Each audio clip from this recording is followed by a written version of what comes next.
everybody, and welcome to today's exciting Exploring by the Seat of Your Pants broadcast. I know we've got a lot of familiar faces today, but also a lot of new teachers joining us for the very first time. And so, if you are joining us for the first time, we are all about bringing conservation, adventure, and science into classrooms around the world. Now, over our 7 years of operation, we've been to every continent. We've been with over 50 astronaut programs over the last 7 years. We have even broadcast from the bottom of the ocean at the Aquarius Reef Base, but we have never, not once, broadcast from the South Pole, something that we are going to remedy today together. So I am so excited as we near the end of May with over 500 programs this year to bring you guys to one of the most iconic and amazing places on this planet for the very first time. I want to do a huge thank you to the team at the National Science Foundation for making this possible. You can check out their site below and all the incredible work they do to sponsor science and education around the world. So a big thank you to the NSF. Now today we're going to be joined live from the Amundsen Scott South Pole Research Station with Sarah Bouckoms. So she's going to tell us a little bit about herself, how she ended up in this cool role, what exactly her role is, and what life is like at the South Pole Station. I'm so excited to turn it over to her. Before I do, one last note, there's so much exciting stuff going on, I forget things sometimes. We are going to have a little Kahoot quiz together. So between our program and our Q&A, if you want to pull up Kahoot.it on your computer with our game pin, you will have the chance to play a little fun game with us before we dive in with those questions. Now, without further ado, I'm going to pull that off the screen. I'll bring it up again later. Sarah Bouckoms, thank you so much for joining us today, and welcome into the broadcast from the South Pole Research Station. Hi, Jesse and students. It's so exciting to be here today. I can't tell you enough. So I am currently waking up in the morning at the National Science Foundation's Amundsen Scott South Pole Station, and I am here working as the safety technician. So I'll tell you a little bit about myself, the job that I have here, what it's like to live, and most importantly, the science that happens at this research station. Can you guys see my slides at all? Not quite yet, Sarah. So when you got your screen shared, but just go to your PowerPoint and bring it up and we'll be all good to go. Pop that up. Okay, now can you see? We are all good. We're set to go. Awesome. All right. So I'll tell you a little bit about what it's like living and working at the South Pole. So a little bit about myself. I am an Explorers Club member since 2010, and my background is in physics and astronomy. I also spent 6 years after grad school working as a school teacher. So all those teachers in those classrooms right now, that was me for a long time. And I absolutely adored my students to the ends of the world, but I needed to get out of the classroom so that I could find my own adventures. I saved up my money, I resigned from my job, and I pursued different things. I worked as an expedition guide on the Antarctic Peninsula, and I ran the citizen science programs there, and I also ran the medical emergency response team. I worked with programs like Students on Ice up in the Arctic as well. When I am not in a cold, icy place, you can often find me inside with a cup of tea, and there's probably some chocolate nearby, but I love anything to do with the outdoors, be it ice climbing or hiking or skiing, horseback riding, trail running. I love being outside. So that's a wee bit about me. I was born in Boston to a Polish-American mother and a Belgian Kiwi father. And I hear there's classrooms from Belgium in here too, and New Zealand. So that makes me extremely excited. But they probably should have known that I would end up in a cold, icy place from the start, because I've always loved being out in the cold. But I know better now, and I wear gloves when I go outside. Yeah, that's a wee bit about myself. I said my background was in science with physics and astronomy. So I have my master's working with the Ice Cube neutrino detector, which is one of the telescopes that's here at the South Pole. But when I was doing my work, I mostly spent it in front of a computer screen. I was doing some different coding and programming and comparing different graphs and how that affected different ice models of what was happening in the Antarctic ice. So it was really exciting. I loved working with that 200-person collaboration. It got me to travel around the world, but not quite to Antarctica. I did come to Antarctica for my postgrad certificate in Antarctic studies at Scott Base, but it's been a dream to actually get to the South Pole.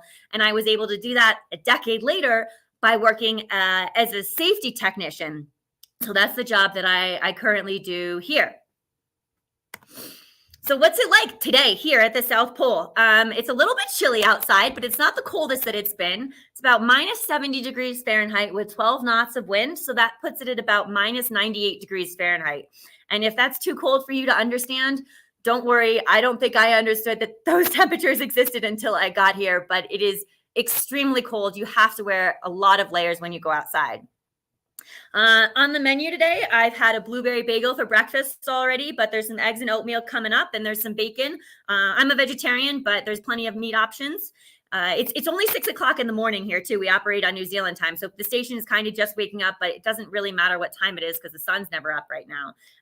But we still need to eat 3 meals a day. Lunch, pesto chicken and lentils. And then for dinner will be Cajun cod and some veggies as well. And dessert tonight, I don't know what Kelly's making up, but she's great at coming up with sweet treats. We had a maple walnut cheesecake last night, and it was really nice. When I'm done with work, which is usually we have about a 60-hour work week or so. So I'll work from 7 until 5 p.m. I'll eat dinner really quickly. I'm going to jet out to the climbing bouldering cave because I love rock climbing. And then I'll come back in, I'll play soccer. And I've been getting into this TV show with my friends. So I'll watch an episode of that. And then I'll go to bed because sleep is a really important thing to have here at the South Pole. And we have big days, so we need to make sure that we're rested. So that's a little zoomed in window of what life is like today at the South Pole. So where is the South Pole? Well, it's in Antarctica, but where is Antarctica? We have the Arctic and Antarctica at opposite parts of the globe. And the Arctic is land with ocean, ice that's frozen on top of it. Antarctica is ocean with land and a lot of ice that is frozen on top of it. So they're very different places. You might even say that they're polar opposites. So that's interesting to think about, that they're very different places, even though they're both cold and icy. Antarctica, the one at the bottom that's got the ocean with the land and the ice. So I'm at the South Pole. Sometimes you might say, oh, the whole place is the South Pole, but not so much. The South Pole is actually at 90 degrees south. It's like saying New York City is a place in North America. It's a very specific location within Antarctica, and I am where that red star is at 90 degrees south. There is nowhere to go but north when you're here. Antarctica is about 1.5 times the size of the United States. And you can see the states pictured there and the 3 different bases that make up the United States Antarctic program.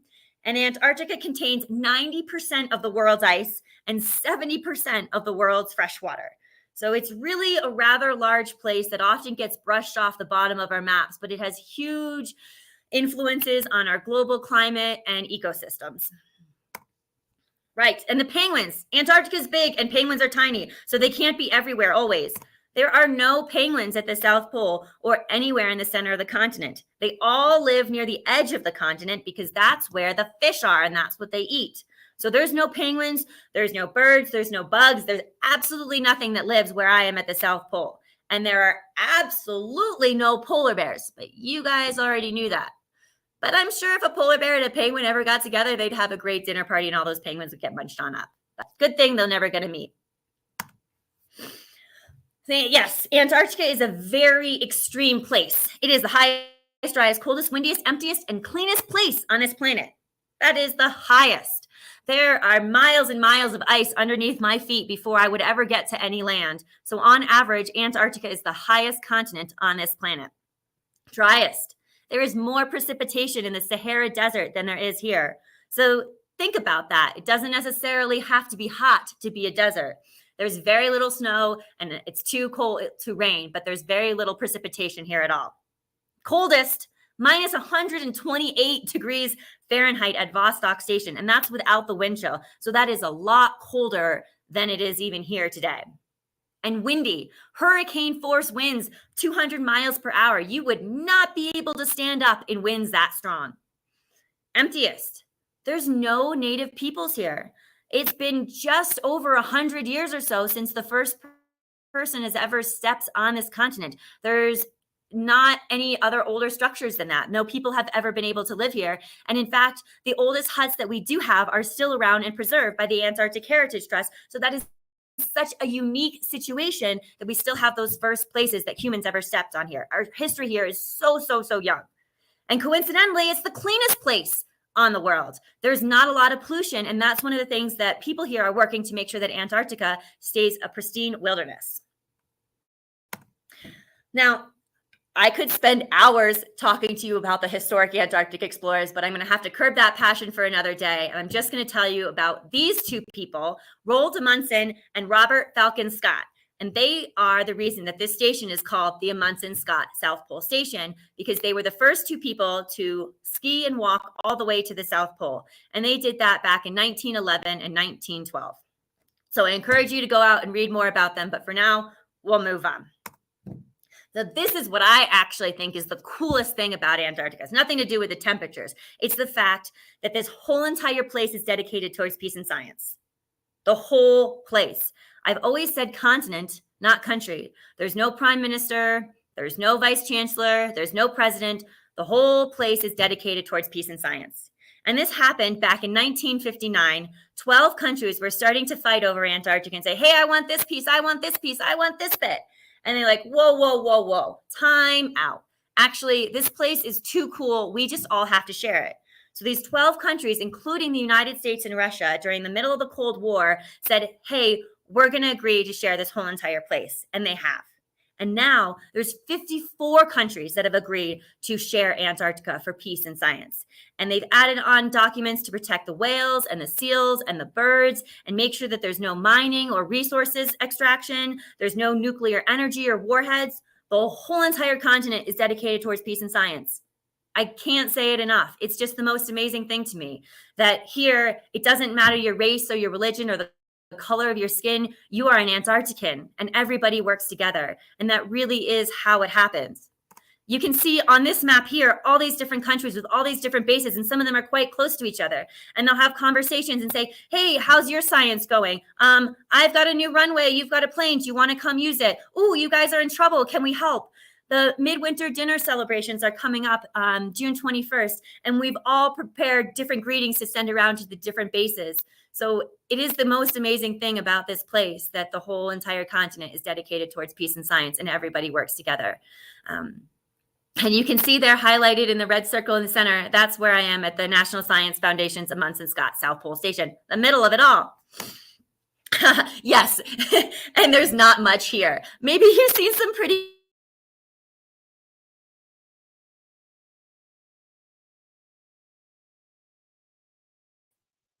Oh, we lost Sarah for a second. We'll need to get her back. Sometimes when you're broadcasting from the bottom of the world, we lose connection for a second. So hopefully Sarah comes back in just a sec and we'll be able to carry on with this. I'm sorry for the delay, everybody.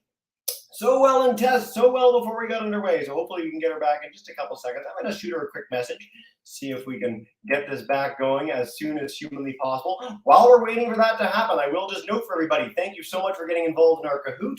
We've already got, what do we got already? 103 of you already signed into the Kahoot, which is fantastic. If you guys want to keep signing in, 6664361 is our game pin. And we are going to have a Padlet at the end of the broadcast too, to make sure that you have the chance to share more questions after we are done. So I'm just going to send Sarah that quick message. Connection just died for a second, and hopefully have her right back in tickety-boo so that we can get back underway. Guys, let's just hold tight together. Thank you so much for your patience. Apologies for the problem, but thank you for signing into the Kahoot. And again, a huge welcome to our classes joining from around the world. As Sarah mentioned before we got underway, we've got groups registered from New Zealand, from Belgium, from Spain, and all across Canada and the US today. In our chat alone, we've got Pennsylvania, California, Illinois, and across Ontario, not to mention our New York and Minnesota friends. So let me just send her a message. I'll be right back. Hopefully we are underway back again in just a minute. Fingers crossed, everybody. Thanks so much.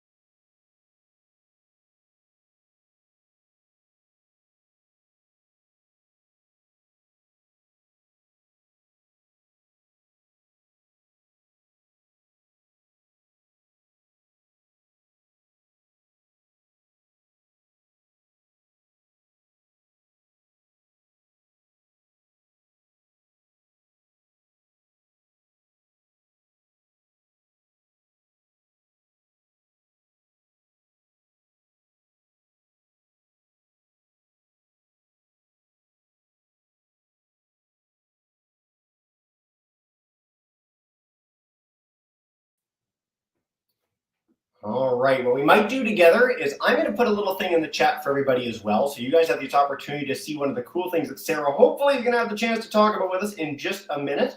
I'm going to put this in a little banner here for everyone, the Ice Cube Neutrino Observatory. And what we'll do is we'll get underway with our Kahoot. So if you guys want to get ready, we'll play along with that. Give it a couple minutes, give us a nice little buffer, see how much you were paying attention to that early part of the presentation.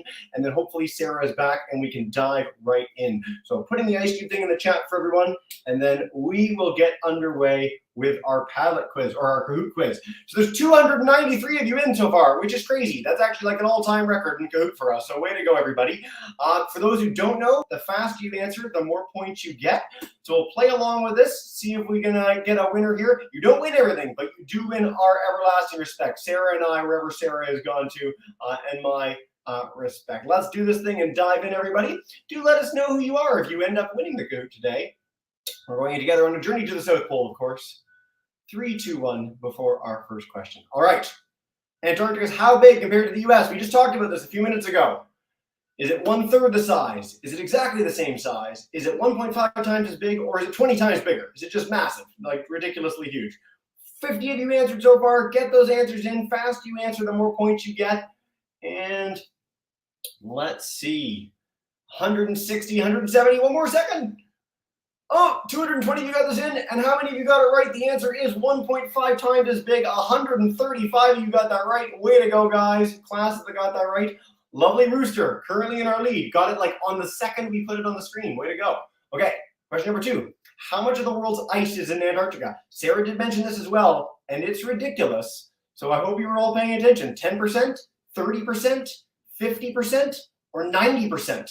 Well, let's see. We got 86 answers so far. Whipping in. You guys are so good at this. We're like breaking Kahoot records together. For those who don't know too, we've got a whole slew of amazing Kahoot quizzes at Exploring by the Seat of Your Pants that live up forever. So you want to play more after this is done, go have some fun. 90% is correct. Most of you got that right. 90% of the world's ice. So think about this. All the ice you've ever seen, all the ice in the Arctic, all the ice in glaciers in Iceland and Greenland and all those places, and 90% of it is in Antarctica. It really is a continent of true superlatives. Some crazy stats there. Winged Cat takes her lead. Okay. Quiz. A multi-select. So there's more than one answer there. What are some examples of jobs at the South Pole Station? Scientist, cook, safety technician, doctor. I hope you all get one of these for sure, because Sarah is one of them. So you have to be paying attention to get that one. That's a good guess. 50 answers. What do we think? And you can pick more than one. 90 of you so far. You guys are really reluctant on this one. What are some jobs at the South Pole Station? So our answer, when it wants to come up, when it deigns to show the answer here in a second, is all of them. It is absolutely all of those answers. Now, this is something that we get a lot when it comes to world-class exploration, whether deep sea boats, Antarctic exploration, even space. People think that there's only one path, and most of you pick scientist. 191 of you thought scientist. But every job that there is exists there, whether you are a top scientist, whether you're a cook, safety technician, doctor, engineer. There are so many roles, and that's just a smattering of 5 of the many that exist at this amazing place. So if you want to get involved in Antarctica, if you hear from Sarah's talk today, have that chance to share questions with her in the Padlet later if we can't quite get her back in, there's a role for you in these places. As Sarah said, she started off as a teacher and ended up doing some pretty amazing things, both in Antarctica and around the globe. All right, Winged Cat has her lead through 3 with one more question. Multi-select again, so there's more than one answer. South Pole Station named for which 2 explorers? Okay, Ernest Shackleton, Robert Falcon Scott, the greatest name of all time, Roald Amundsen, Matthew Henson. 13 seconds left, 22 answers. Is it the Shackleton Henson Station? Is it the Scott Shackleton Station? Amundsen Henson? What do we think? Dun, dun, dun, dun, dun. I won't complete that song. Jeopardy's going to come get me. 120 answers. Way to go, everybody. Our answer is, let's see. Oh, it really doesn't like to register. There's too many of you. That's the thing. You're all just too excited about Antarctica today. So our answer, when it's thinking about it, is Scott and Amundsen. So Amundsen and Scott. And Sarah did mention this is an incredible tale of polar exploration. We actually partnered with some incredible polar explorer teams this year. So Amundsen Scott is our correct answer. Oh, every connection's lost. We're losing all the connections today. This is very unfortunate. We're going to bring them back and we'll find out our winner in a minute. Sometimes things go wrong when you're broadcasting from the nth of the earth, as I said. But we will get the Kahoot answer to everybody. So Scott Amundsen, our two polar explorers extraordinaire, made it to the South Pole first and second with their exploratory teams. But I really do encourage our classes to look up Ernest Shackleton and Matthew Henson, two amazing polar explorers in their own right for the South Pole and the North Pole. Matthew Henson particularly is usually overlooked in things like this. So, we got our Kahoot back at least. That's good. Most of you got this right. Scott and Amundsen, way to go, everybody. I'm going to bring that up, and we'll see who our winner is. If you are one of the winners, do let us know in the chat. I've got a message out to Sarah. I'm really hoping she can come back in our next few minutes. But Cheerful Camel number 3. Number 2 is our Power Emu. I hope that's not your real name. Very strange parents. No. Number 1, Winged Cat. Way to go, guys. So if you are these people in the chat, please do share. We'd love to hear from you guys. What I'm going to do is give it a couple more minutes. I'd really love Sarah to come back in. Again, such a special opportunity today to hear from her. But what I want to share in the meantime is that if you've got more questions or questions about the South Pole, I know we so far haven't got the chance to share anything. We are going to have a Padlet for today's program. So if you've never used Padlet before, it is a virtual whiteboard. You can share all your questions there. Anything you want to know about daily life in Antarctica, some of Sarah's work, maybe that ice cube neutrino observatory I mentioned earlier. Share those questions there. Sarah will get to them over the coming days. Hopefully the bandwidth's a little better. Hopefully she still comes back in a minute or so. But I'll leave it for a few more minutes and see if we can nab her for this.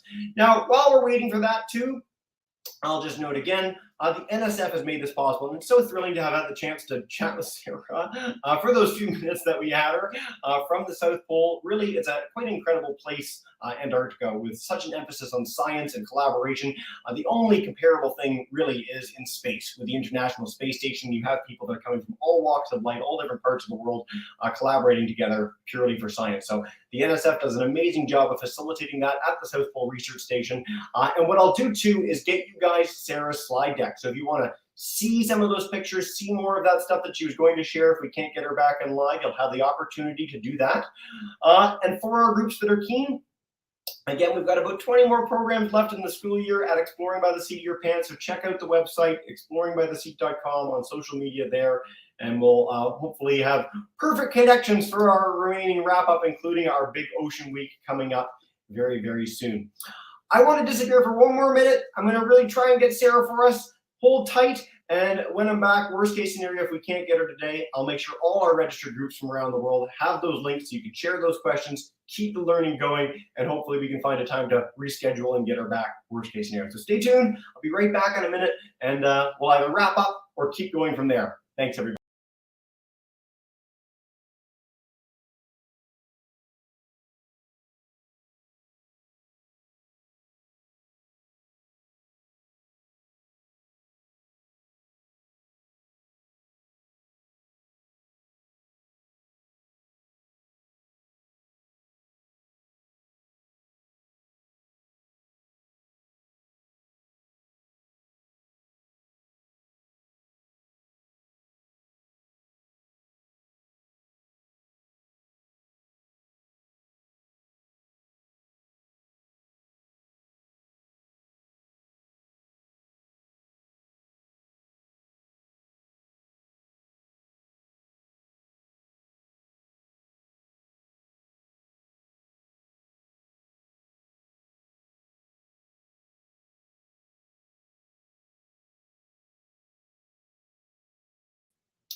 Well, folks, I'm really sorry to have to do this. I think we will end our broadcast there. There's no word from Sarah, so I don't know what's going on with the connection to the South Pole.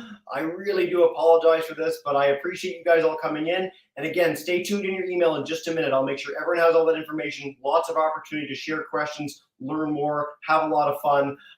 Really, really appreciate you guys all tuning in today. And stay tuned for more programs throughout the month of June. Hopefully we get a chance to have a redo at the South Pole soon, but we'll end our broadcast